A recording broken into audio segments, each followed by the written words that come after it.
Hola, hola a todos. Empezamos con un poco de retraso por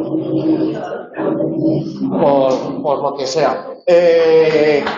Vamos a ir con una duda que acaba de plantear una compañera y aprovecho para recordar a los que estudiáis grado en lengua y literatura españolas que tenéis que entregar la PEC ya la próxima semana. Cuando el verbo haber es impersonal, como verbo impersonal no tiene sujeto. Por lo tanto, no hay concordancia de número entre el sujeto y el verbo. Como no hay sujeto, pues decimos, hay pan, hay galletas. Galletas y pan no es el sujeto. Sí es el sujeto, por ejemplo, en catalán. Sí es el sujeto en otras lenguas. O sí hay una concordancia. There is bread, there are biscuits. ¿No? Donde eso es el sujeto y there es una especie, no es el sujeto, es un actualizador, un adverbio. ¿Vale? Esta característica del verbo haber en español, el ser impersonal y por lo tanto no tener sujeto, y aquello que digamos existe, aquello de lo que se predica la existencia es complemento directo, por lo tanto no hay concordancia en español en el verbo entre el complemento directo y el núcleo del predicado. En otras lenguas sí, en euskera, eso se llama ergatividad. El español tiene algo parecido a la ergatividad, que es una marca de personificación, pero simplemente estoy contestando porque la compañera que ha preguntado me ha advertido, en contra de lo que yo recomendé, que se trata de una duda que tiene que ver con la PEC. Estoy haciendo una respuesta tan completa que os obligue a pensar.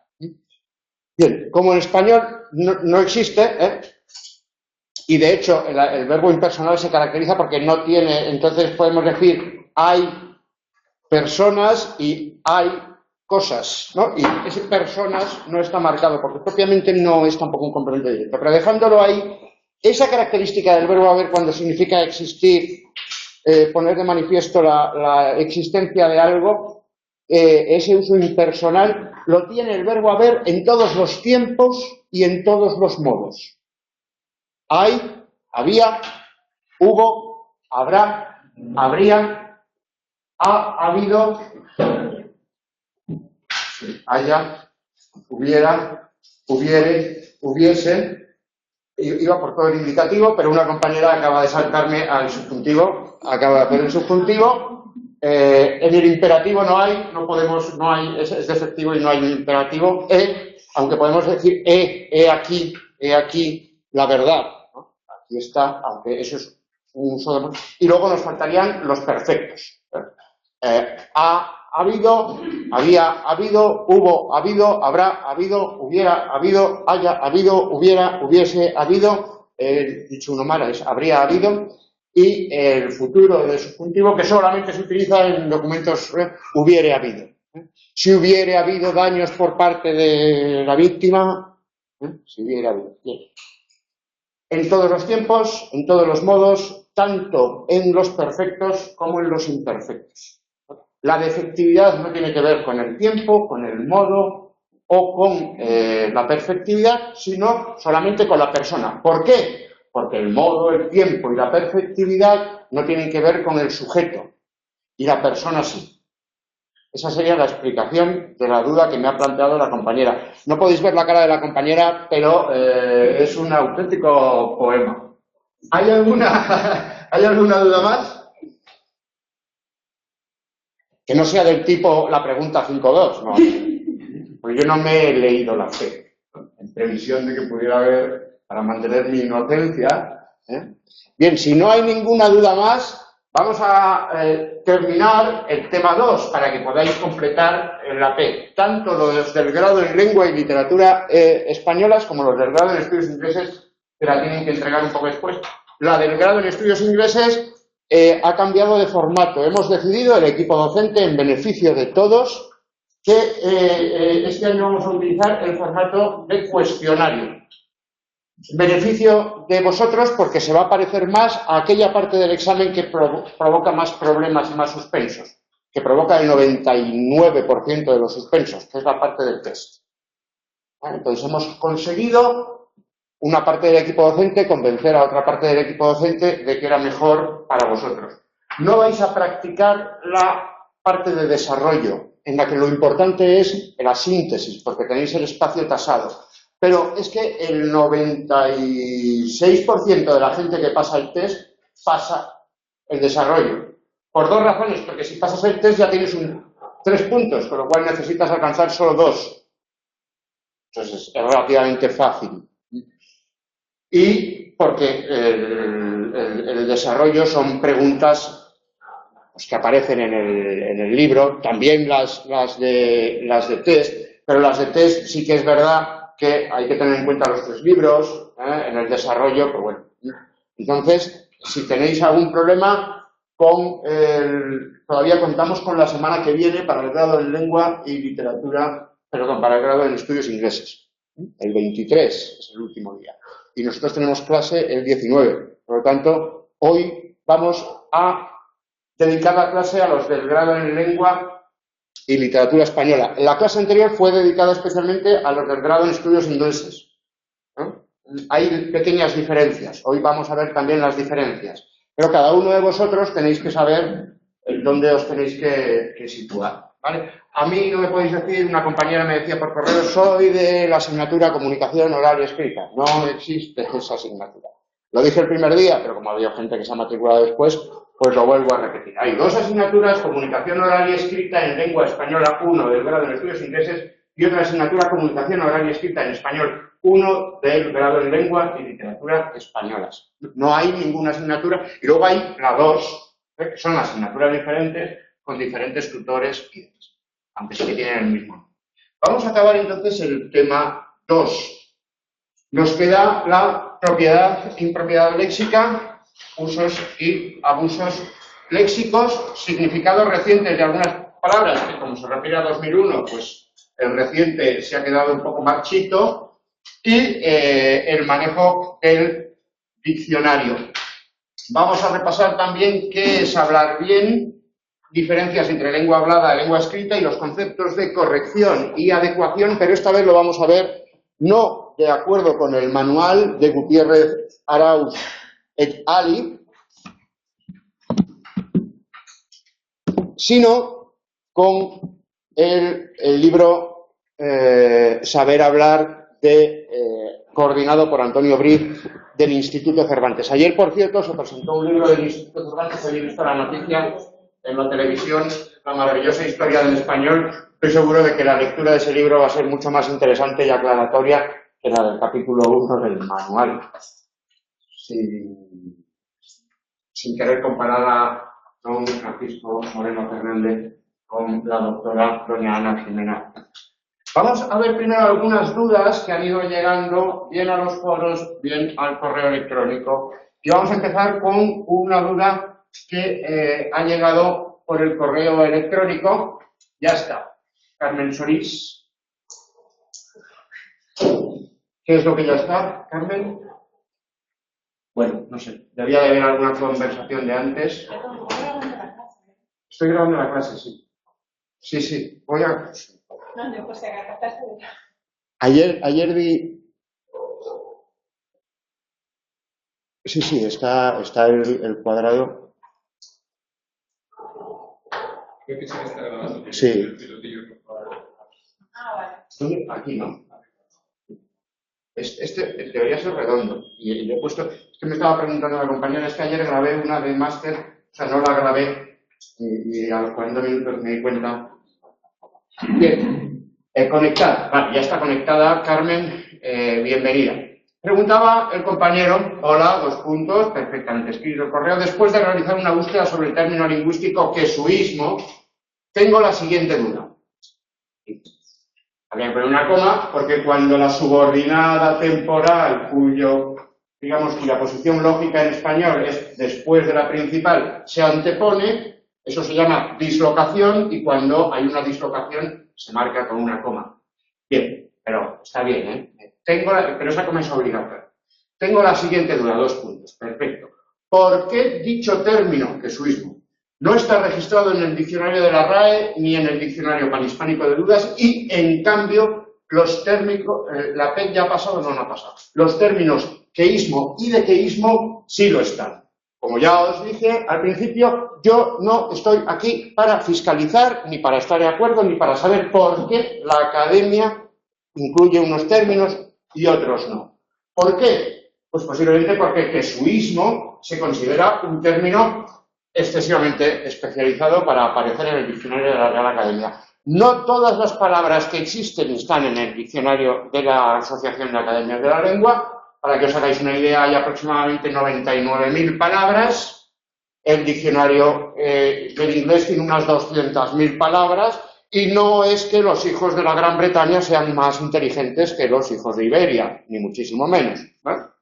Ni tienen más historia, ni Shakespeare es mejor que Cervantes. No, no es eso. Es que tienen más lexicógrafos y dedican más dinero a la investigación de la lengua. Por eso los profesores de lengua de la Universidad Británica van mejor vestidos que los de la Universidad Española. No estoy respondiendo a la pregunta porque no sé por qué. Simplemente estoy diciendo que es algo que constata el compañero, me parece bien que lo constate y lo quiero compartir con todos vosotros. Pero no se trata en esta asignatura. Si alguno tiene interés en la lexicografía y en saber el porqué de los diccionarios, pues podemos encontrarnos en otra etapa formativa y hablamos de eso, pero aquí no vamos a hablar. Muy interesante aportar el dato el compañero que en la Fundeu BBVA sí que hay una entrada dedicada al jesuismo. La Fundeu BBVA, he compartido en Facebook y por Twitter mucha información, es un recurso muy interesante, está planteado para periodistas, son los herederos del manual de estilo de la agencia EFE, son el departamento de corrección lingüística de la agencia EFE, y sí que tienen una información mucho más práctica y sobre todo mucho más actualizada. Los objetivos son diferentes. La Real Academia está compuesta por literatos, por lingüistas, y su objetivo es preservar la lengua, digamos que no se rompa la continuidad histórica, ¿no? Que podamos seguir leyendo el Quijote, digamos, refrenar en cierta manera la evolución de la lengua, recoger toda la historia de la lengua y, por otro lado, velar por la unidad de la norma común a todos los hispanohablantes. Pero no es misión de la Real Academia ni la exhaustividad. La Real Academia y la Asociación de Academias de la Lengua Española no pretende recogerlo todo, eso mismo no lo recoge. Por lo tanto, cuando protestamos porque la Academia no ha incluido un término, estamos escribiendo en el agua. O sea, podemos protestar de eso, podemos protestar de que hace mucho calor en Madrid el 12 de noviembre, festividad de San Millán de la Robolga, o que hace mucho frío en Zamora el 12 de noviembre, podemos protestar, nos da lo mismo. Zamora está donde está, no ha levantado la niebla, Madrid está donde está y estamos respirando porquería. Pues cada uno, pero protestar, lo mejor que podemos hacer es dejar el coche en casa, que es lo que nos recomienda la alcaldía. Entonces, preguntarnos, hacer preguntas que están más allá del temario, pues se agradece y sobre todo porque este correo está muy bien redactado, está muy bien documentado y está muy bien planteado, pero no sé yo, o no lo sé, o si lo sé, no es cuestión de esta materia, de esta asignatura, el por qué unas palabras están y otras palabras no están. Pero como vamos a ver el manejo del diccionario, sí como introducción me ha parecido interesante recoger la duda del compañero. Esta es una entrada del blog. Y aquí lo que os presento es mi respuesta a un planteamiento de un compañero que se llama José Antonio. Y me pregunta si me parece bien, si es correcto, escribir José Antonio así. Yo le contesto, me parece muy bien, aunque es irrelevante que me parezca bien. Yo José Ramón lo escribo en 2 palabras, generalmente. Me parece muy bien que escribas tu nombre como lo haces, coma, es correcto. Y está admitido en la última ortografía de la Asociación de Academias de la Lengua Española 2010, paréntesis, 2010, página 528. No utilizo la abreviatura PAC porque estoy escribiendo en electrónico y las abreviaturas se utilizan pues tweet, cuando hago la lista de la compra, pero cuando tengo espacio y no gasto tinta ni papel, pues escribo página. Página 528, donde dice la Asociación de Academias de la Lengua. En el caso de los antropónimos compuestos, el peso de la tradición ha mantenido la independencia gráfica de sus componentes, de forma que la costumbre mayoritaria sigue siendo escribirlos por separado. Da unos ejemplos. No obstante, no cabe censurar en estos casos el proceso de fusión gráfica que conduce a grafías universales como José María, María Ángeles, Juan Pedro, etcétera, acorde con el comportamiento unitario de estos nombres a efectos prosódicos y morfológicos. En cuanto a la lista, me preguntaba por la lista. Hoy ya no he pasado la lista. La lista para que apuntarais vuestros correos electrónicos. Preguntaba el compañero, no sé si civilinamente o no, que si es que yo no tenía acceso a vuestros correos. Bien, el objeto de la lista no era conocer vuestros correos. Yo puedo entrar a Gesmatri, puedo saber vuestra fecha de nacimiento, vuestro sexo, cuándo acabasteis el bachillerato. Yo tengo acceso a esos datos, pero yo esos datos no los necesito. Yo lo que quería era que los nuevos que acabáis de llegar, no sé si alguien estará aquí por primera vez, sepáis que tenéis un correo electrónico de la UNED, que tenéis que activarlo, que tenéis que conocerlo y sobre todo que tenéis que utilizarlo para vuestras comunicaciones conmigo y con todos los profesores y la administración de la UNED, para evitar el riesgo de que vuestras comunicaciones acaben en el buzón de correo basura, also known as spam. ¿Por qué? Porque luego hay unos plazos para reclamar 5 días. Si el correo está en spam, entonces es mejor. Entonces dice, durante un mes, durante el mes de octubre, lo he alargado un poco porque empezamos el 15 de octubre, yo pasaré una lista. Luego, yo los correos de la gente de la lista envío unos mensajes los viernes dándoos noticia de que ya está disponible la grabación y que ya podéis descargaros las diapositivas. Pero eso no es obligatorio, como no es obligatorio venir a las tutorías. Lo único obligatorio en la Universidad Española es pagar la matrícula. Es lo único que te imposibilita como universitario. Si no la pagas, no eres universitario. Pero aprobar, ir a clase, visitar la cafetería o llevarse bien con el de al lado, eso es absolutamente voluntario. Recomendable, vale en caracteres, vale. Sí, una duda, una compañera tiene una duda. Sí, es un poco, no me te lo dicho. Los correos que tú nos envías, yo los pido de los de teléfono, ¿no? También los podéis encontrar la información en el foro.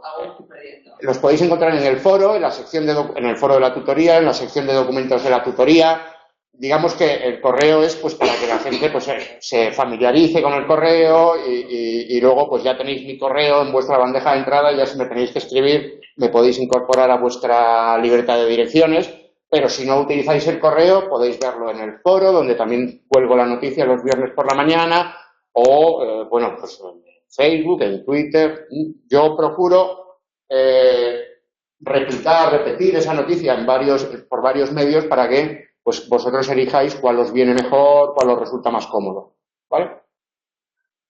Bien, entonces, bueno, pues es lo que le explico en ese párrafo al compañero. Me he puesto una foto aquí, en la A42, carretera de Toledo.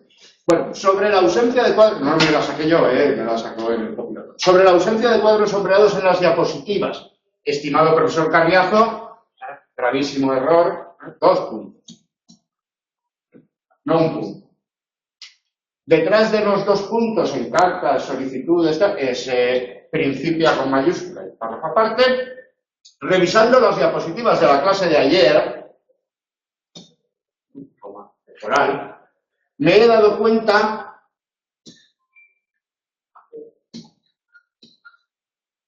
de que falta un recuadro sombreado. Es el de la página 139. Imagino que el del dequeísmo no es. Vamos a comprobarlo. Estoy tremendo. Estoy hablando con mi madre. Todos los pronombres personales en función de sujeto son formas tónicas, con acento fonológico. Los monosílabos tú y él deben escribirse con tilde diacrítica para distinguirlo respectivamente del adjetivo posesivo tú puedes, tu casa, y del artículo. El árbol, él escribe. Bueno, como vamos a ver la acentuación y vamos a ver fonética y fonología, pues no era muy grave que me hubiera saltado este cuadro, pero Francisco Javier Herrerías se ha dado cuenta y está bien. Esto quiere decir, yo también lo he dicho antes, pero conviene que lo repita. Hay materia que entra en el examen que yo no puedo ver aquí. Normalmente, digamos, lo suyo sería 4 horas a la semana para llevar esta asignatura en un cuatrimestre. Nosotros hacemos 1 hora y media y son 2 asignaturas que son prácticamente iguales. Pero digamos que el que asiste a la tutoría tiene que trabajar además 2 horas y media por su cuenta. Entre otras cosas, hacer lo que ha hecho Francisco Javier Herrerías, comprobar qué es lo que yo me he podido saltar porque me he olvidado o porque he considerado que, como lo vamos a ver en el tema 3 y lo vamos a volver a ver en el tema 4, en el tema 3 el acento fonológico, en el tema 4 la tilde diacrítica, pues, ¿de acuerdo? Hoy, por ejemplo, vamos a hablar de Briz. De Briz hay que leer, pues, no sé si son 80 páginas, 70 y tantas páginas. Yo no voy a hacer aquí la lectura comentada, yo hago un extracto de parrafitos, que son los que a mí me gustan, claro, los que a mí me resultan más, y todo lo que hay entre medio, pues lo tenéis que ver vosotros, porque en el examen, y es lo que he dicho antes y vuelvo a repetir, la materia es igual para todos, para el que viene a las tutorías y para el que no, para el que tiene las fotocopias y para el que no, y la materia es la que se indica en la guía de las asignaturas. ¿Vale? Bueno, si os parece, vamos con la propiedad e impropiedad léxica. Esto lo veíamos el otro día, ¿no? Están los cuadros, efectivamente aquí está el 139, y luego las normas académicas, los últimos cambios de Leonardo Gómez Torrego, ahí, que es obligatorio solamente para los del grado en estudios ingleses. Para los otros, no. El otro día os dije los ejercicios, no sé si habéis podido hacerlos, ¿hay alguna duda? Si no hay ninguna duda, no los vamos a hacer. Porque son ejercicios de autoevaluación, tenéis las soluciones al final, con lo cual no tiene ningún sentido detenerse en esto, pero sí os quería recordar y quería asegurarme de que no hay ninguna duda respecto a los ejercicios. Vamos entonces con el punto de la corrección léxica.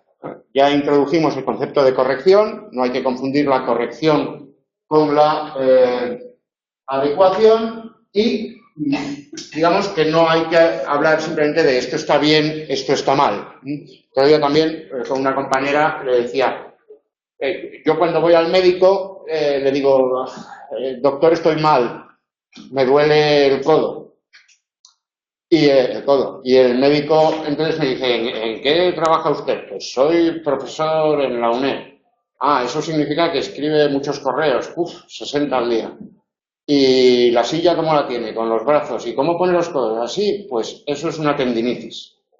Del estar mal, del que no es profesional, a usted lo que tiene es una tendinitis, del que es profesional, hay una diferencia de análisis, de penetración, de terminología.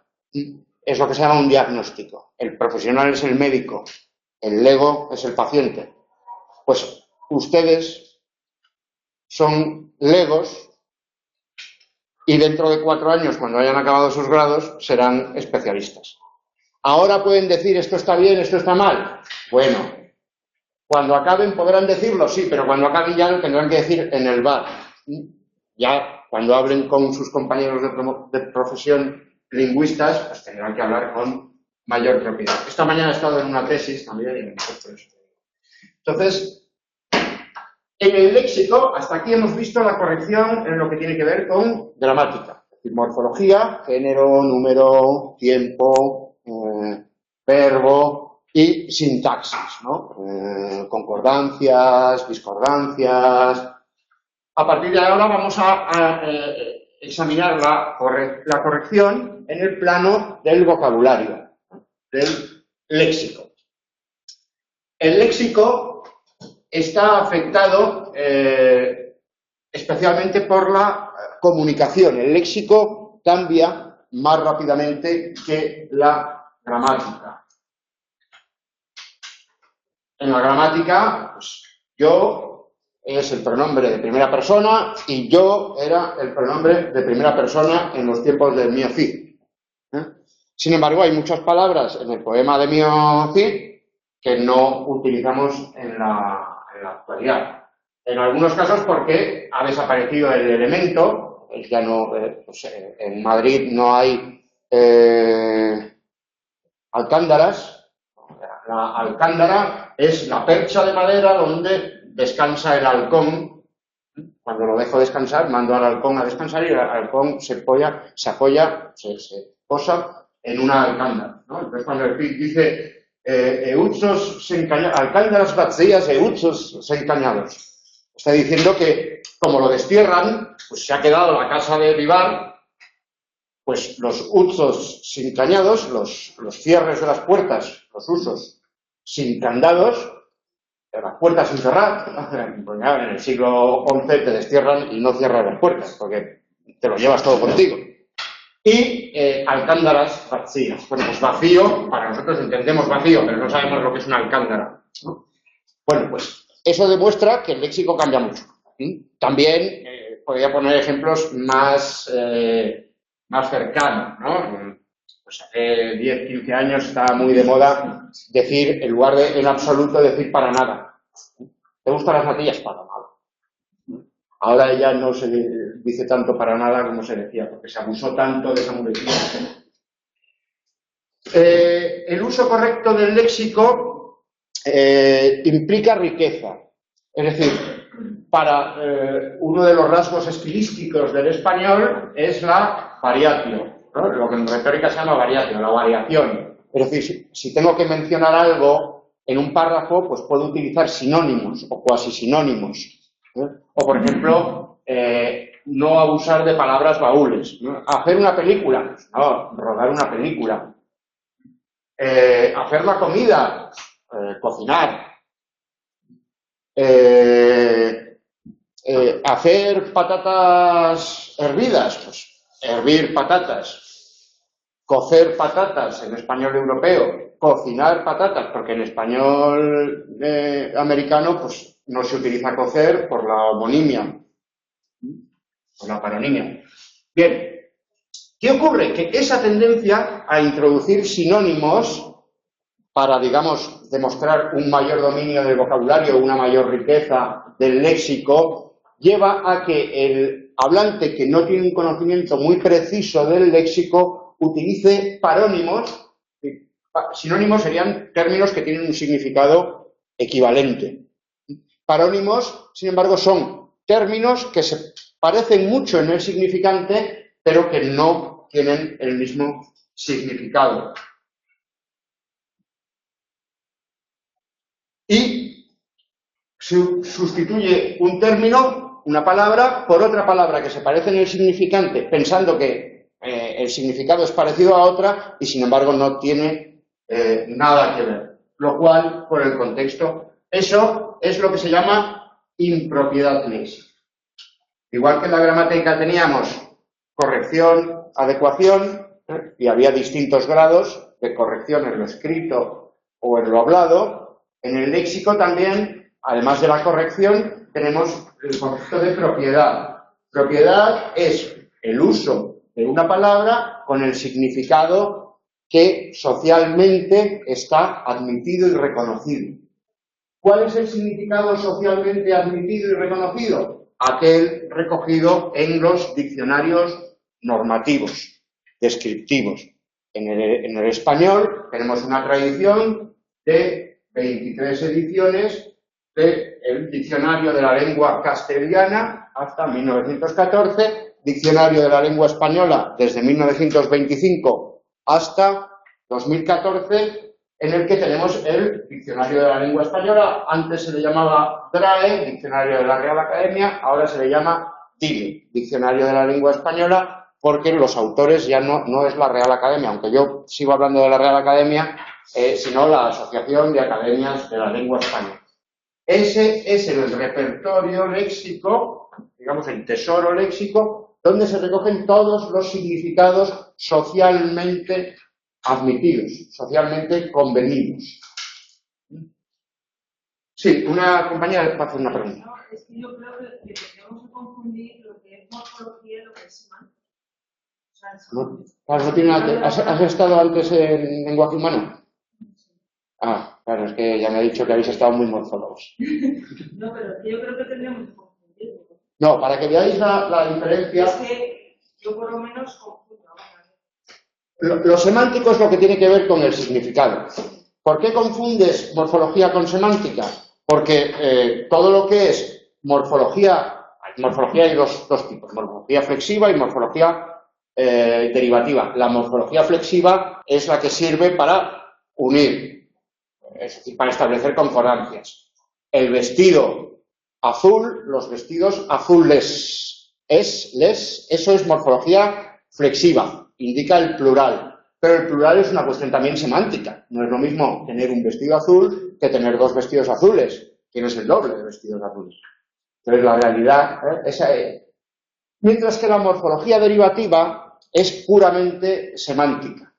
Es decir, la grandeza es la cualidad de lo grande y la cualidad es una cuestión de significado. Eso es propiamente semántico. Entonces, tú lo confundes porque tiene mucho que ver. Las palabras, de hecho, las podemos analizar en tres planos. En el plano fonético, que es el que vamos a ver la semana que viene, como lo que vosotros estáis escuchando ahora, son ruiditos. Ruiditos que yo hago con mi tracto vocal, del diafragma hasta aquí, ¿no? Depende de mis recovecos. Si vais al zoo, esto se entiende muy bien en la jaula de los bonobos, que también son como nosotros, antropóides sin cola.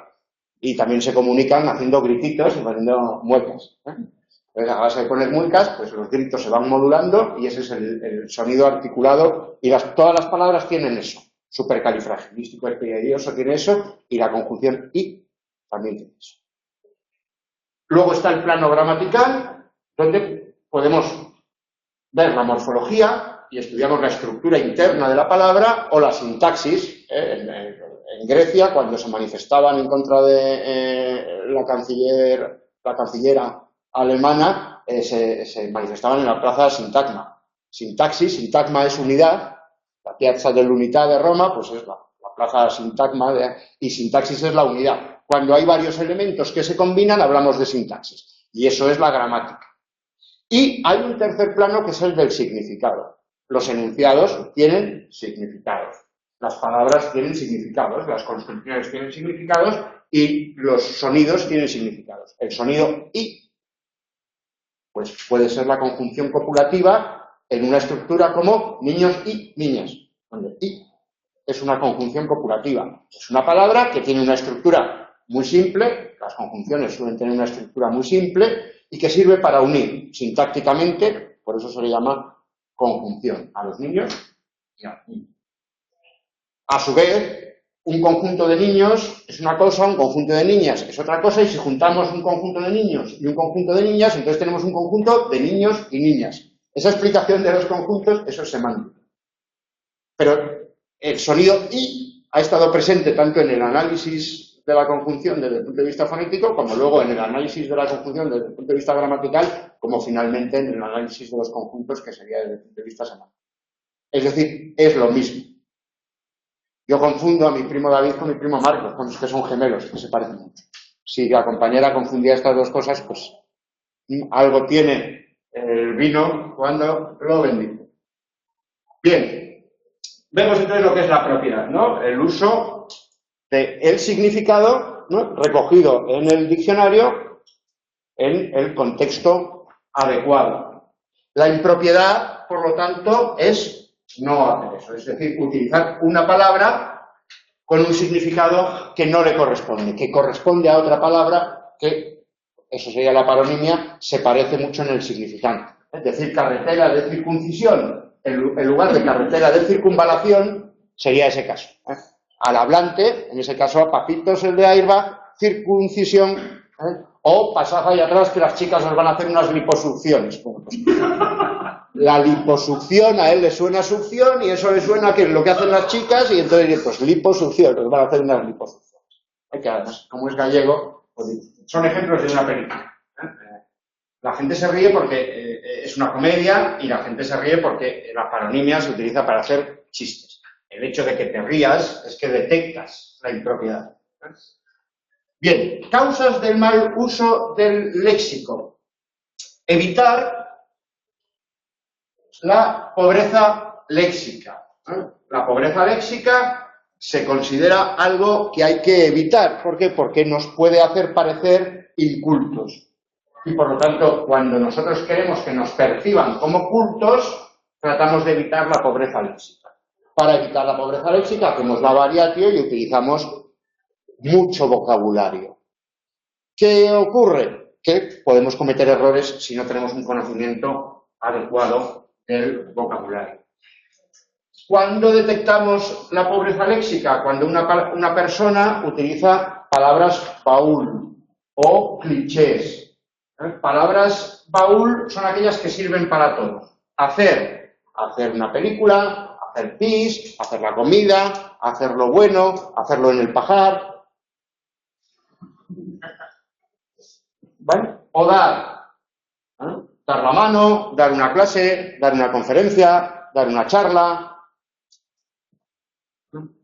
En lugar de impartir una conferencia o impartir una clase. Esos son palabras baúl. Los clichés, palabras de relleno, tienen que ver con las muletillas. Lo que yo decía antes de para nada en lugar de absoluto, en absoluto. Para nada, para nada. Si una persona repite continuamente para nada, si está en Gran Hermano, que me ha estado hablando mi madre de Gran Hermano, eso se ve muy bien en Gran Hermano. Estoy hablando de mis problemas sentimentales. Bueno, en fin, pues la pobreza tiene que ver con la repetición. Y hay palabras que se ponen de moda, expresiones que se ponen de moda, que utiliza todo el mundo y que determinadas personas utilizan continuamente y que generalmente, dice Moreno Fernández en la sociolingüística cognitiva, que el significado es más preciso cuanto menos frecuente es una palabra. Esternocleidomastoideo significa esternocleidomastoideo. Es un hueso de la cabeza. Bueno, no sé lo que es. Pero sea lo que sea, significa solo una cosa. Esternocleidomastoideo no se va a convertir en una palabra cliché. ¿Vale? Sin embargo, vale, ok, venga. Cuando decimos venga, nos vemos mañana, venga. Pues no es el imperativo formal del verbo venir de venga su majestad de Felipe VI a esta clase cuando quiera. No es eso, es venga, no significa, no tiene nada que ver con venir. ¿Vale? Vale, acabo de decir vale.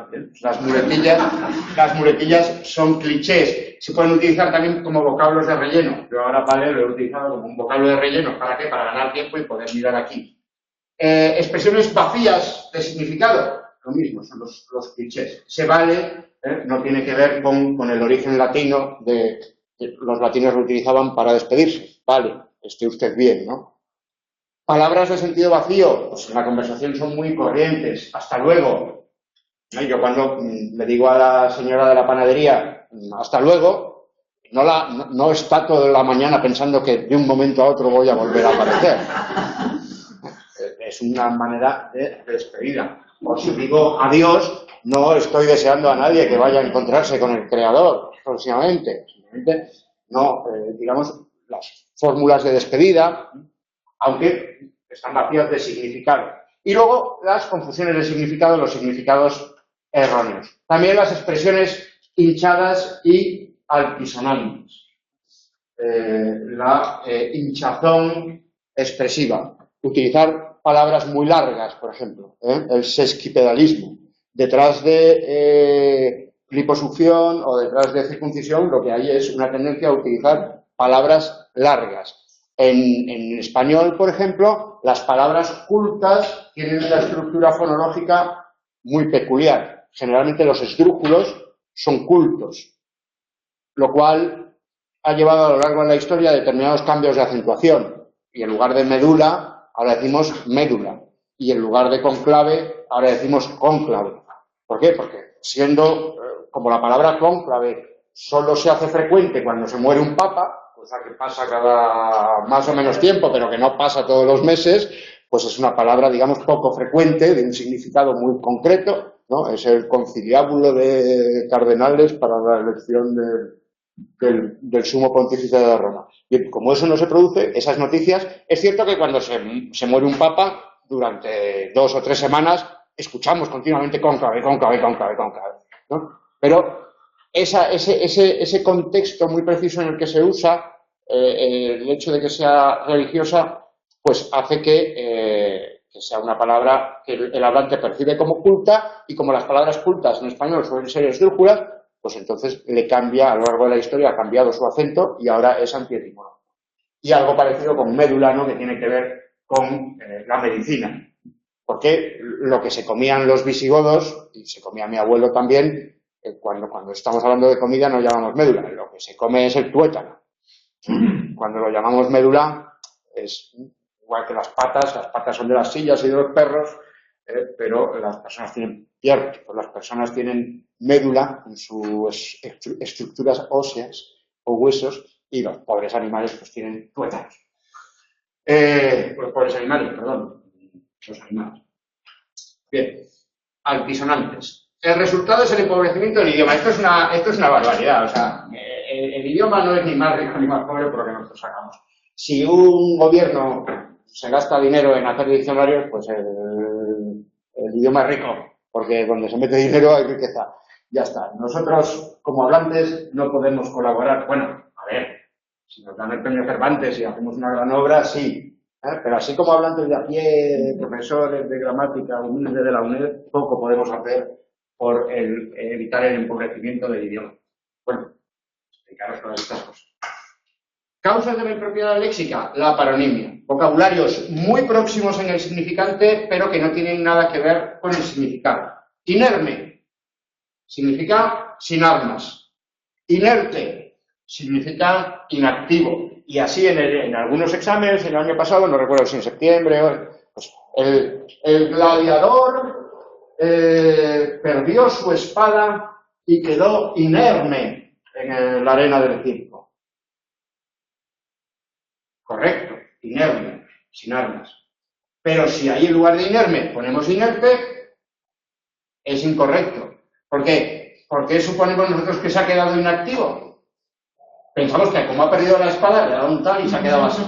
Pero eso no lo dice en la frase. En el examen no hay que suponer. O sea, yo tengo mucha imaginación, entonces el test lo voy a probar. Porque mira, un gladiador, yo me lo imagino, entonces se le cae la espada y claro, se queda atenazado por el temor.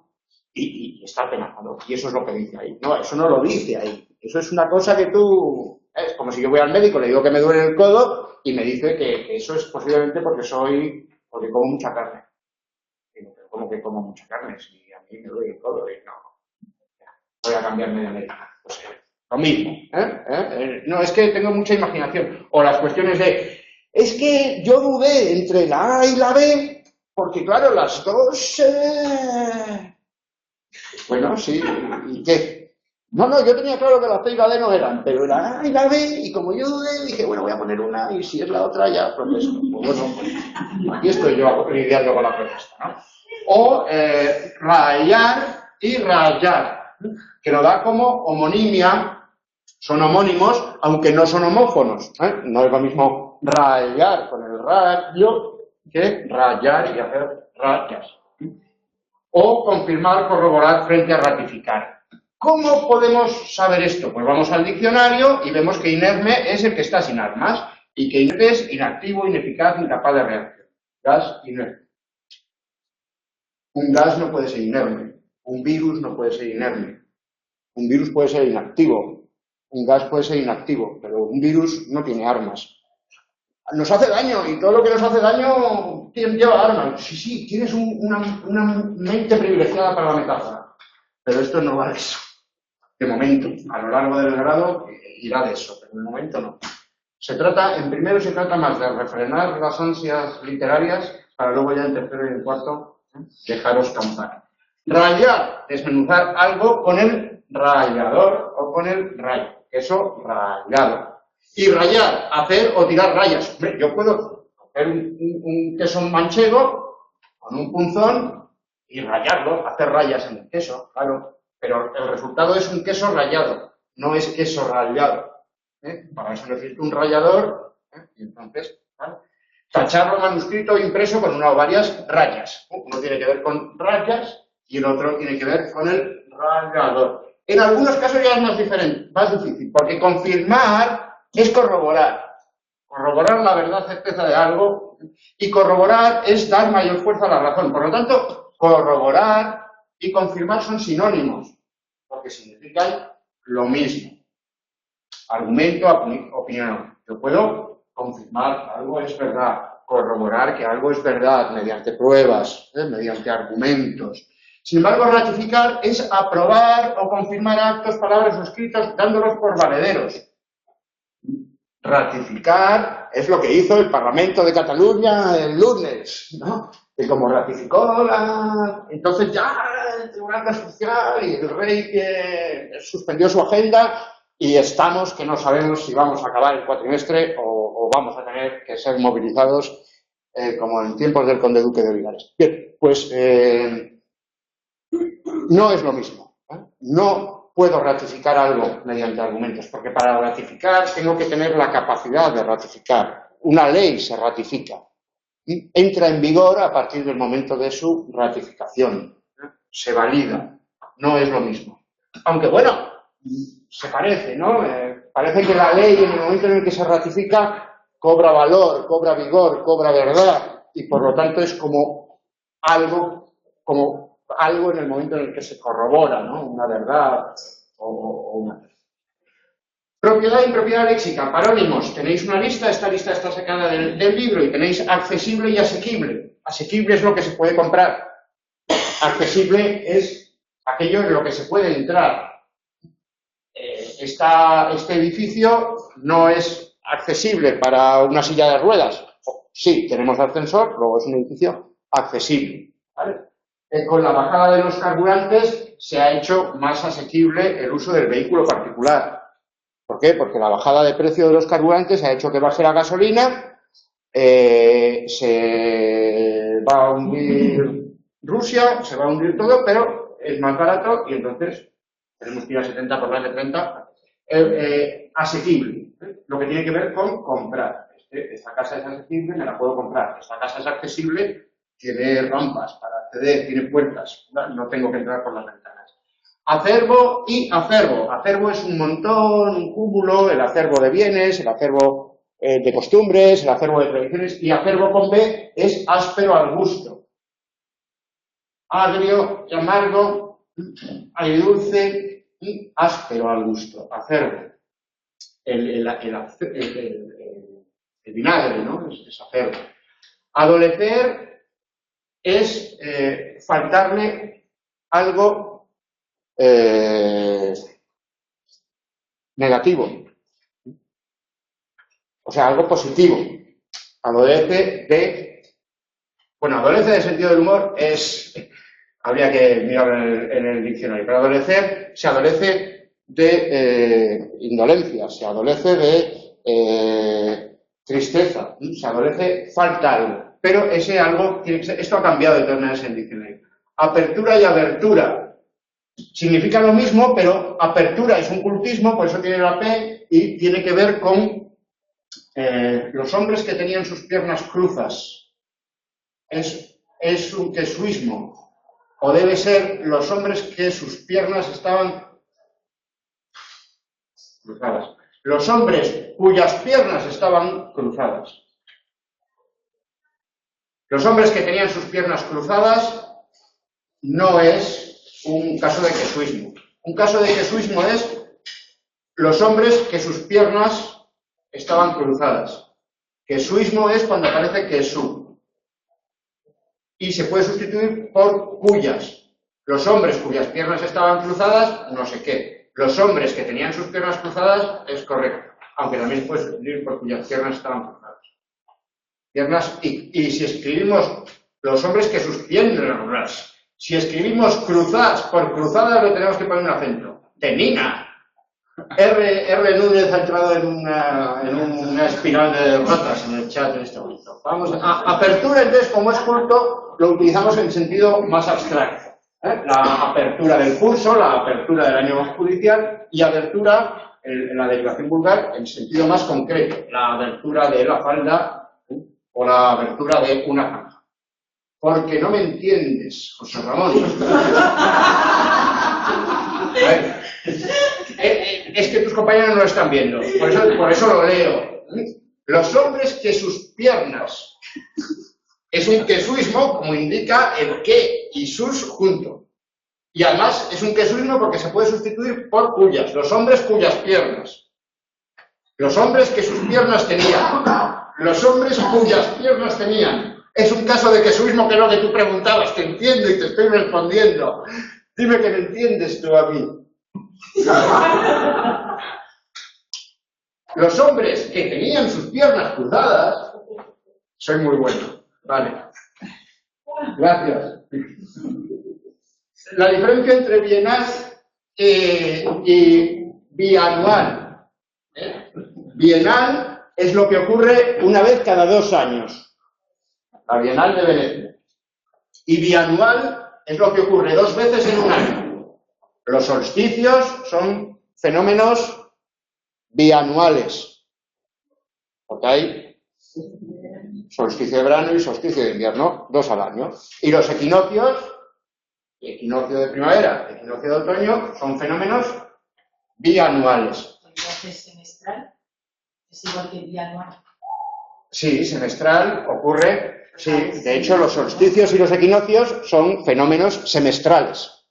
Todo lo semestral, como hay 2 semestres en el año, es bianual, efectivamente. Pero bianual no tiene que ser cada 6 meses, ¿no? No tiene que ser, pero el caso de los solsticios y de los equinoccios sí. Semestral es que ocurre cada 6 meses. Trimestral es que ocurre cada 3 meses. 4 veces al año, exacto. Los solsticios y los equinoccios y los solsticios y los equinoccios son fenómenos trimestrales, ¿no? A los 3 meses del solsticio. Pero trimensual es lo que ocurre 3 veces en un mes. Capaz, que tiene capacidad para hacer algo, y susceptible, que puede soportar algo. Uno puede tener capacidad de compra, que puede comprar, algo puede ser susceptible de ser comprado, que está a la venta. Capaz y susceptible. Cesar y destituir ya significan lo mismo. Esto es de 2001, ¿no? Alguien es destituido, alguien es cesado, ahora se pueden decir los dos, ¿vale? Pero tradicionalmente no. Juan cesa como director, el gerente destituye a Juan como director. Eso ya digo que ahora ya no, ¿eh? Corroborar y ratificar, lo hemos visto. Desternillarse y destornillarse. Desternillarse tiene que ver con ternilla. Entonces, alguien se desternilla de risa y destornillar. Pues la bicicleta, con el toraca atrás de los caminos, se puede ir destornillando. Los tornillos se aflojan. ¿Alguien se puede destornillar de risa? Pues bueno, si utilizamos una metáfora según la cual las ternillas funcionan como tornillos, pero como el examen no va de la metáfora, cuando veáis esto, detentar, ostentar, también se pueden utilizar ahora como equivalentes, pero antes no, antes detentar era tener un cargo con derecho y ostentar era mostrar con exceso la posesión de algo, ejercer un cargo, ocupar un cargo, desempeñar un cargo. Escuchar y oír, la diferencia, uno es activo, escuchar, yo hago un esfuerzo para, y oír puede ser pasivo. Se pueden oír los ladridos de un perro por la noche. También se pueden escuchar, no puede estar qué ladrido. El hecho de que los significados sean muy próximos hace que se confundan y de hecho hoy esa confusión está admitida. Otro compañero va a hacer una pregunta. Pero esto de escuchante y problemas de radio, Sí. ¿son más partidarios de escuchantes que de oyentes? Sí, escuchantes, radio escuchas, también utilizan, porque al que habla en la radio le gusta pensar que aquellos que están al otro lado están haciendo un esfuerzo para seguir aquello que dice. Pero bueno, a mí que me gusta, por ejemplo, trabajar muchas veces con la radio o hacer tareas domésticas con la radio, pues en ese caso no soy un escucha de la radio. ¿Y por el otro? ¿Por qué somos escuchantes o...? Pues en el momento en el que prestamos atención somos escuchantes y en el momento en el que estamos distraídos, por ejemplo, cuando vamos conduciendo y prestamos atención y perdemos el hilo, en ese momento dejamos de ser escuchantes y somos simples oyentes. O sea, la gente tiene menos intensidad. Eso es, exacto. Escuchar tiene un rasgo semántico, su significado, que implica atención por parte del que lo hace. La misma diferencia que entre ver y mirar. Yo puedo ver un paisaje o puedo mirar un paisaje. Sin embargo, decimos ver la televisión, cuando normalmente lo que hacemos es prestar atención a la televisión. O sea que no siempre... Y luego además tenemos también admirar, que es si vemos algo que nos gusta y nos produce placer. Entonces podemos ver un cuadro, podemos mirar un cuadro, entonces lo estamos viendo con atención, podemos admirar un cuadro, lo vemos con atención y además nos gusta, o podemos otear un cuadro, que lo vemos desde arriba.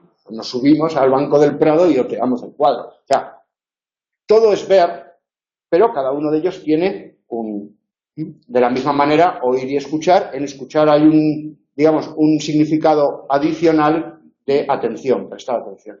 A los locutores de la radio, pues claro, les gusta hablar de radioescuchas, porque si eres Luis del Olmo, pues te gusta pensar que tienes a 45 millones de personas prestando atención a lo que tú estás, o los que sean millones de personas.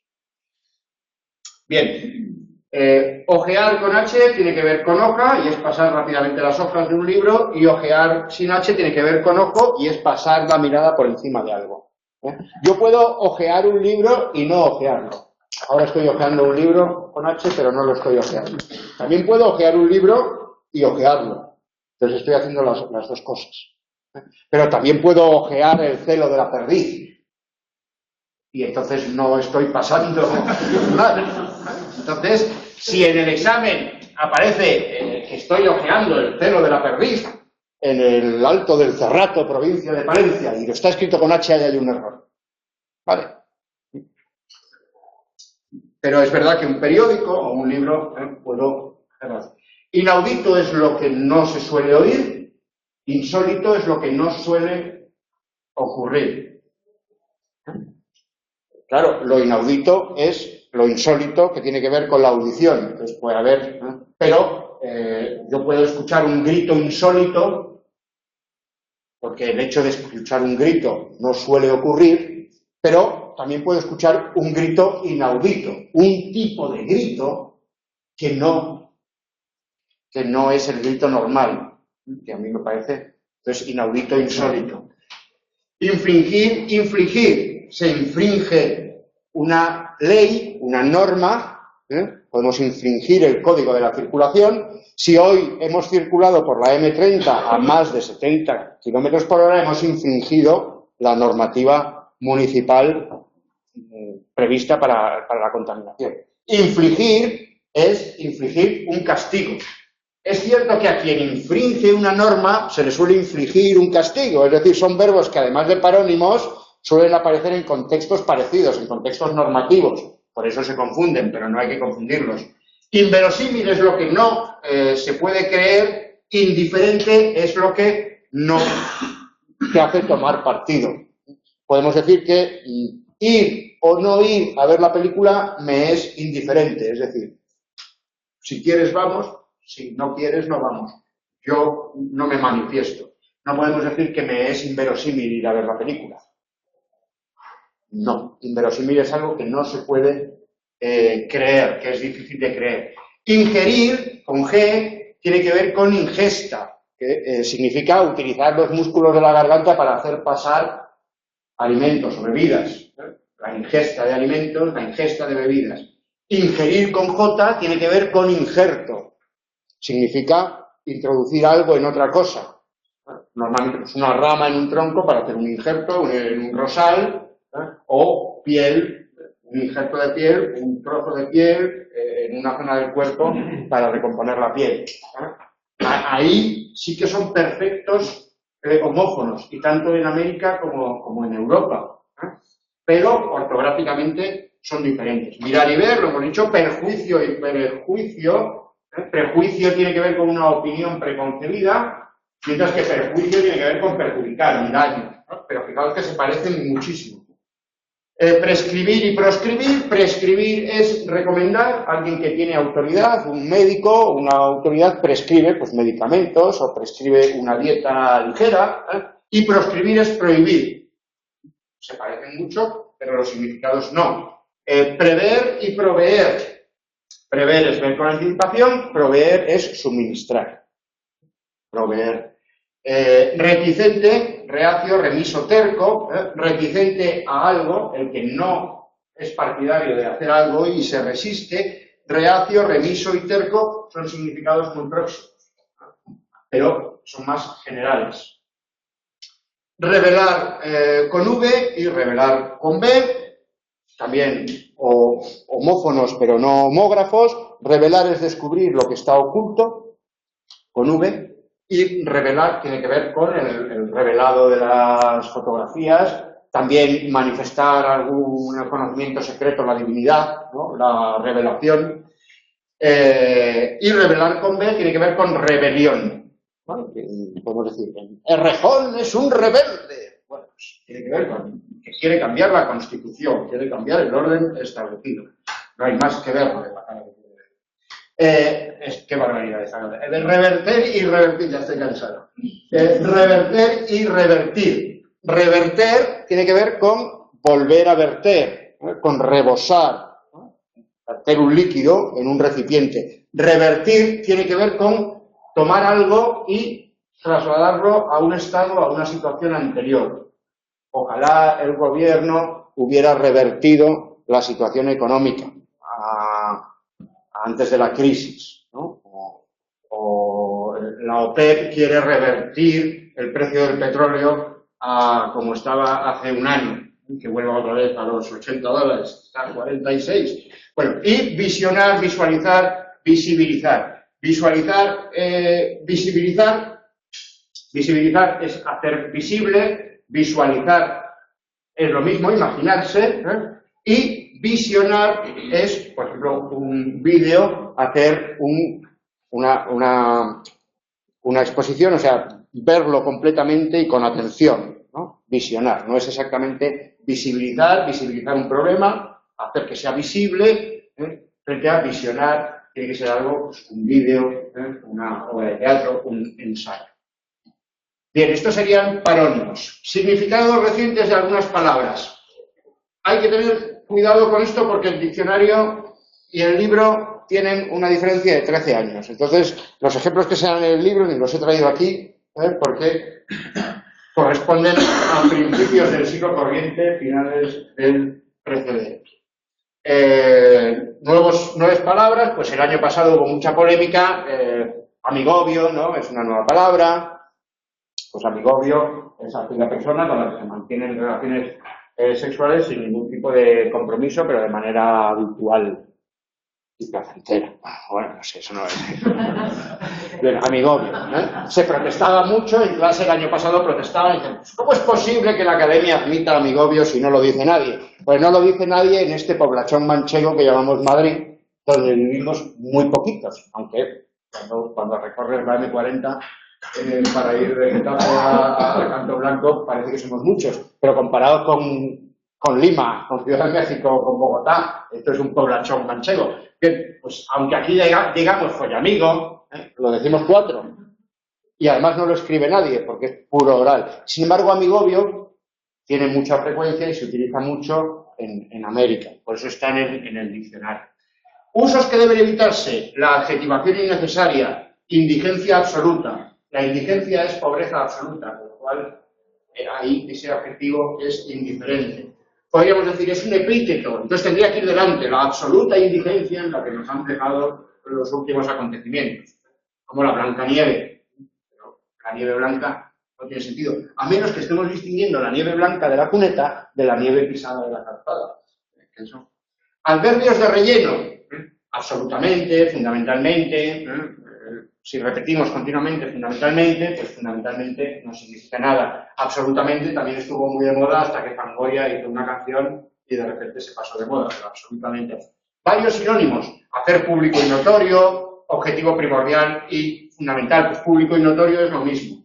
Esto es hinchazón expresiva. Palabras inútiles o superfluas, en el peor de los casos, por así decirlo.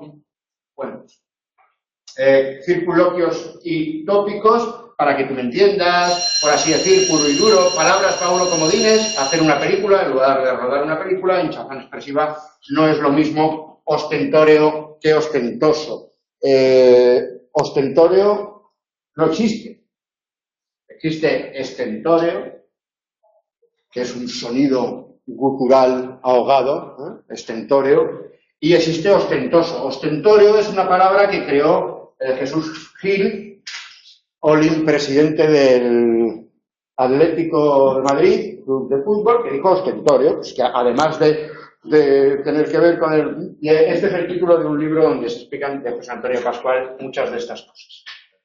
El diccionario, el manejo del diccionario. Yo os recomiendo que utilicéis el diccionario electrónico, que lo tengáis en vuestro móvil. En cualquier caso de duda, en el manual o en cualquier libro, os remitáis al diccionario y lo comprobéis. Si no habéis entendido lo que yo he dicho de revelar, pues lo buscáis y gracias al patrocinio de la obra social de la Caixa, podéis resolver vuestra duda. El doctor en lengua española y el graduado en lengua española no se tiene que aprender el diccionario. Yo no me sé el diccionario. Lo que hay que acostumbrarse es a mirar el diccionario todos los días, porque todos los días tienes alguna duda. Yo he tenido ayer que corregir un texto y bueno, pues en un texto de una página miré 3 palabras para ver exactamente. Bien, excurso sobre las pruebas de evaluación continua a distancia. Se acaba el plazo. Entonces, en la sección de tareas, aquí la tenéis, por favor. Se acaba el plazo. No se admiten fuera de plazo. Hay que entregarlas en la herramienta de tareas, entrega de trabajos. No se admite otro tipo de entrega. Si se acaba el plazo el lunes y a mí me mandáis a mi correo, no puedo hacer nada. Pero, patatero. Cumplir el plazo. Se puede descargar, podéis hacerla en el mismo documento y podéis subirla en PDF o en Word, no os preocupéis. Podéis descargarla y demás, ¿vale? Luego yo la recibo, pero hacedlo. Es que no me ha dado tiempo. Entregas lo que te ha dado tiempo, porque vas a tener un 2, y un 2 es un 0,2, y un 0,2 es más que 0. Una compañera. Mirando el otro día, sí. No me enteré bien cómo se entrega. Como documento adjunto que llega directamente al sí. correo. Sí, no, a mi correo no. Puedo tener ahí el documento Word, hecho ya en mi ordenador, y entonces hay una parte sí, para entregar. Y ahí pone buscar documentos. Eso es.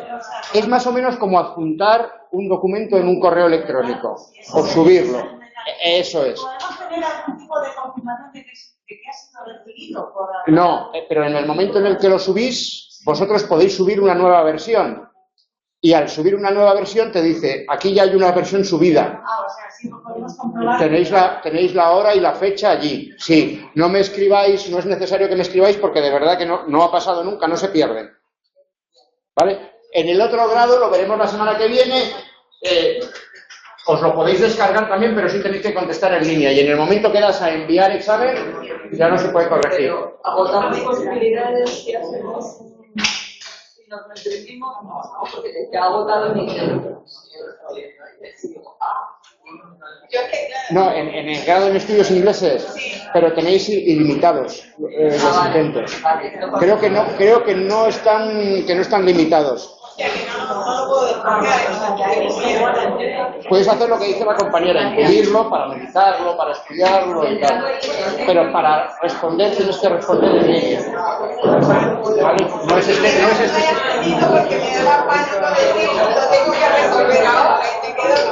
No, puedes acceder hasta la hora en la que se cierra, tú puedes acceder. Y eso que las preguntas las puedes copiar, pegar en un documento y ya trabajar con ese documento. Cuando tengas decididas las respuestas, entonces vuelves a entrar sí tienes que hacerlo. Pero lo explicaremos la semana que viene. Esto tendría que ver con ¿vale? Bueno, no nos ha dado tiempo a terminar. Inaudito ha sido aceptado por el DRAE, por la Real Academia, por el DRAE como sinónimo de insólito, según la actualización normativa que se nos ha proporcionado. En efecto, a ver, revertir, ¿se conjuga igual? No, se conjuga diferente. Miradlo en el diccionario. Una paronimia dicha a propósito, claro, es un chiste. Una paronimia dicha a propósito es un chiste. Con efecto, con intención cómica. ¿Alguna duda más? Sí, estoy respondiendo. Inaudito, qué jaleo. Sí, es un jaleo, pero la vida es un jaleo. Y cuando se nos acaba, nos da pena. Buenas noches, Carmen, y buenas noches a los demás. Si no queda algo claro, me escribís, por favor. Voy a cortar.